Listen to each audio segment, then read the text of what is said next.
So episode 3 of season 7 of Arrow is called Crossing Lines, and my god, some lines were definitely crossed by Oliver, especially at the end there. Holy crap, let's get into this review.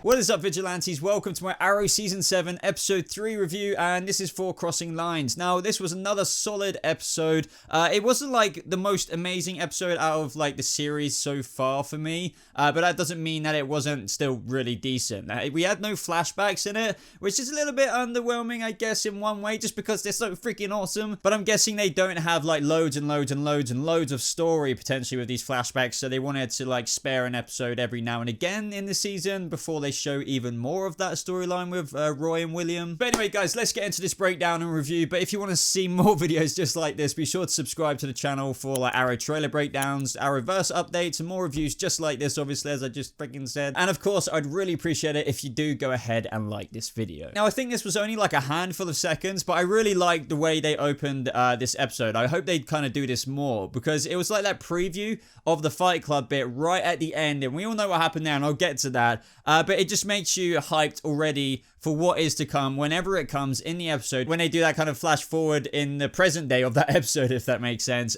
because obviously it went 12 hours earlier, and yeah, it just really set up for that really big moment at the end of the episode, and that definitely gets my hype going. Now, this episode was mainly split up of Felicity kind of hanging out with Agent Watson, also with Renee and Dinah, obviously, and then we had obviously Diggle and Lila, kind of drama, but I feel like that drama, which I'll get to in a minute, it's kind of a rehash of stuff we've had throughout their past relationship. And then obviously we had the really, I feel like, kick-ass stuff in Slabside, which led to that Fight Club at the end. Now, as for Felicity going to Agent Watson, I have to admit, I really wasn't looking forward to the Agent Watson stuff, just because I didn't really enjoy her last season. But I have to say, after this episode, especially with how her story arc this episode with Team Arrow, if you will, developed in terms of how she actually went off the books with the FBI to actually do basically a vigilante mission with the vigilante she freaking banned from vigilanteism. She grew on me quite a bit. It all started off with Felicity being like,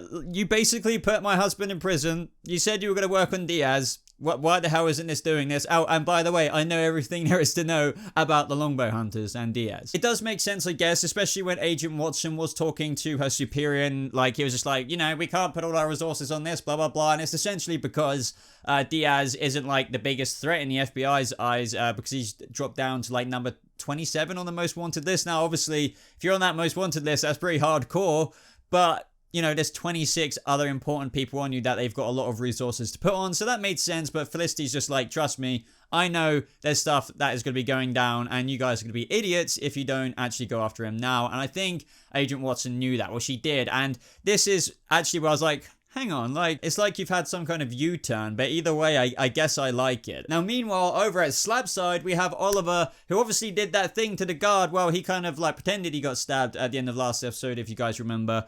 So he obviously wanted to go to Brick and be like, so, hey, you're going to tell me more stuff about Diaz and what I can do about that. And that's when Brick kind of made up some stuff, but there was some truth to it at the same time. And the truth of that was, is that there is this informant known as the Demon at Slabside. And then it just kind of made me think, wait, what, Ra's al Ghul? Like, oh, I'm not obviously being serious, but the Demon. Really? The Demon? I'm guessing he's called the Demon because he's the baddest of the bad. I don't know, because as we later find out in the episode, he only like cares about the level 2 and up people, and like the level 2 people in Slabside are the worst of the worst, like worst of the worst, and we definitely find out what Oliver does to get to that point. But anyway, all the cell doors open in Slabside. It looks like Brick does have quite a lot of pull in the prison, and this starts Oliver and Stanley's kind of little mission throughout Slabside in terms of finding Brick and, or like, I guess the Demon.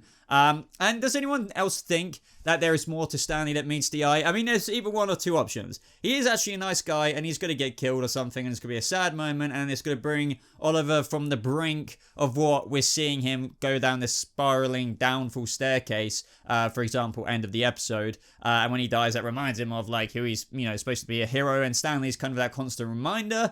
Or do you think there are some comments in the comment sections of these reviews saying, Stanley is like in on it this whole time, like he's working for Diaz, and at first I dismissed that, but then it does make me think, wait, how much of a twist would that be? I mean, Stanley's quite a small guy in comparison to Oliver, who's up here. So I don't expect him to necessarily be a badass or anything like that, but imagine if he was some kind of informant and Diaz knows exactly what Oliver is doing in every single episode or whatever. Now, I feel like Oliver being in Slabside and all the stuff he's going through is bringing out Stephen Amell's amazing, really amazing acting. I feel like Stephen Amell's acting really shines through even more when there's some really dramatic shit going on. For example, you know, the whole, I want to do it, I liked it thing with Prometheus. Like, that was incredible. That gives me chills every time I watch that. And it's the same thing like when he got ambushed by Bronze Tiger when they thought they were meeting the demon. That was just really cool. A really cool action scene. Only a tease of what the ending action scene was. But, you know, just when he was, like, confronting Bronze Tiger, and, you know, they even gave us a lot more substance to Bronze Tiger this episode as well, which I really appreciated, than him just being, hey, I'm just some thug trying to kill you. He was just, look, I'm looking out for number one, just like you are. Everyone in here is. I have to at least prove that I tried to kill you.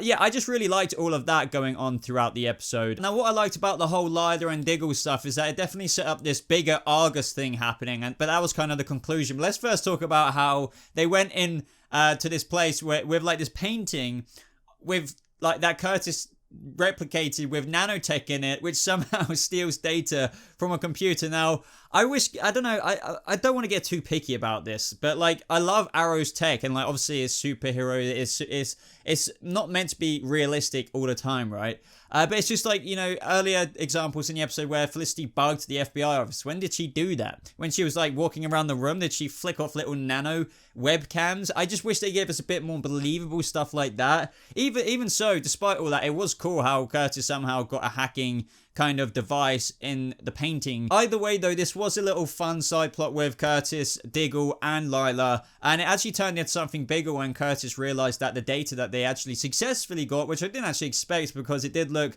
like things were going to go wrong when the painting was getting inspected, but it got duplicated by Lila.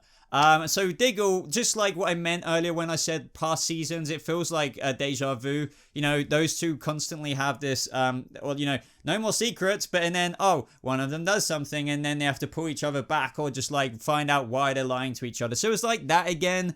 And it was a bit of that typical kind of story where Lila's like, I was just trying to protect you guys, but there is this bigger thing going on, money exchanges. It's something bigger than what they've ever apparently been up against in terms of what Lila's trying to figure out, because she gave that data to a criminal, according to Diggle, and I'm guessing that criminal gave some information to Lila about whatever the heck is going on at Argus. But this is most likely definitely going to come back to develop whatever the heck is going on that Lila's trying to deal with.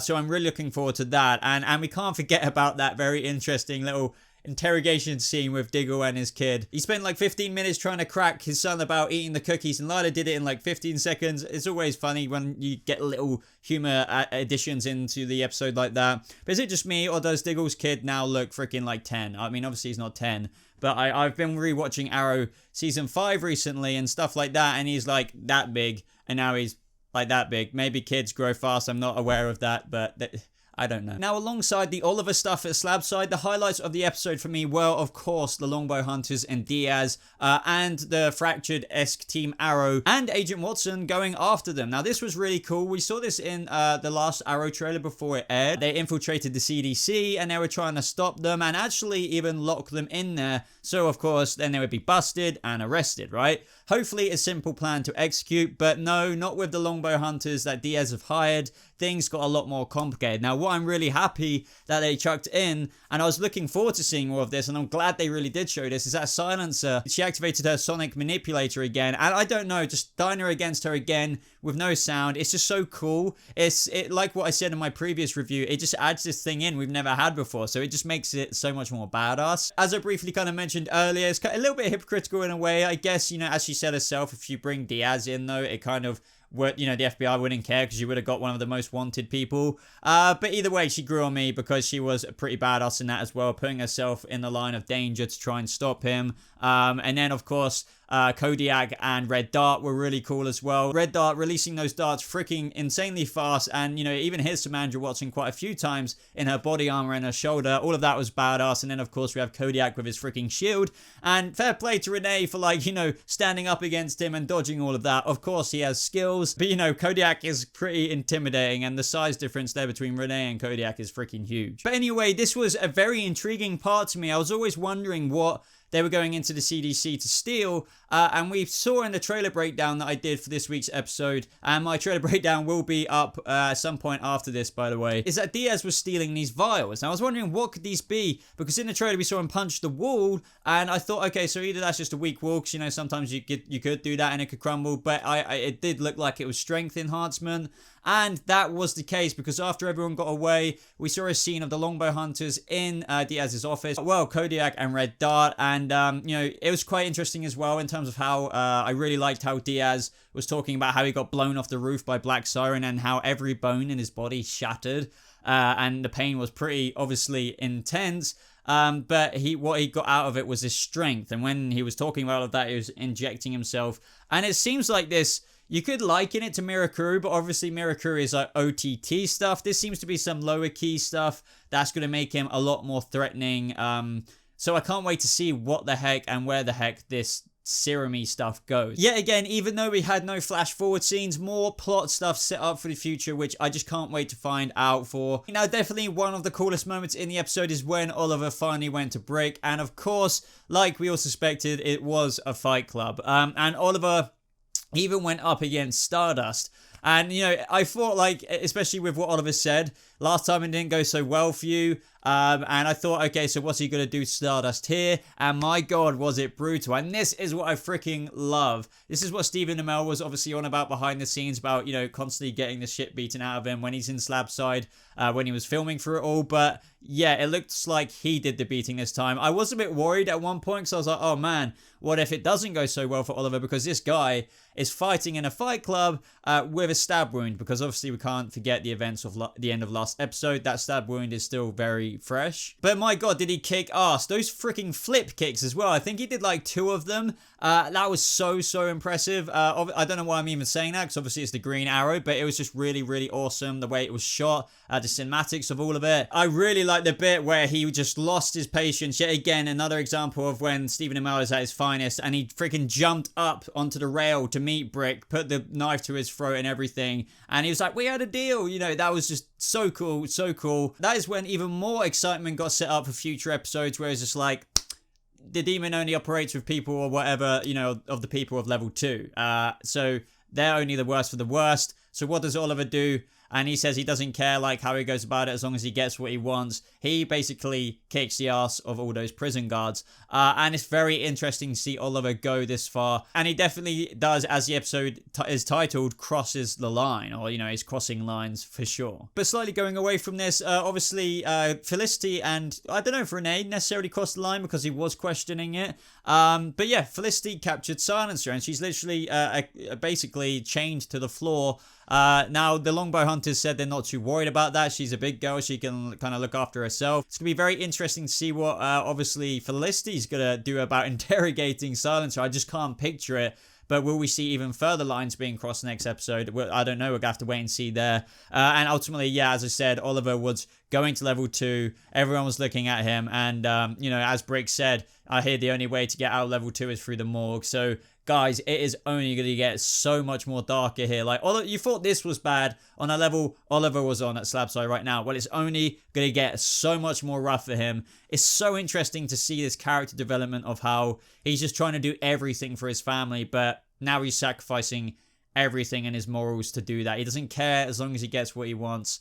You have to worry about Stanley though, because he's going to be completely by himself, and after obviously partnering himself up with the Green Arrow the whole time, and now the Green Arrow's gone, everyone's going to be looking at him. He's just going to be like this, like, what more can I say? Another solid episode. I feel like I've probably said that every episode so far, but Arrow are still doing a very good job this season. Now, as I said, all I can hope is that they keep up the momentum, or maybe it's just honestly a point of where we've got to in terms of the story in Arrow overall, all seasons long, is such a great story that it's hard to go wrong with it. Sure, it isn't without its flaws, but just the setup they've kind of got with Diaz and the Longbow Hunters, Oliver's struggle, like Stephen and Mel, I don't know if I've mentioned this previously in another video, even mentioned how what if there isn't a big bad of this season? What if it is just all about redemption for like Oliver, and obviously, you know, struggling with, you know, villains for sure, like the Longbow Hunters / Diaz, but they're more of like a consistent buggery thing in Team Arrow's side.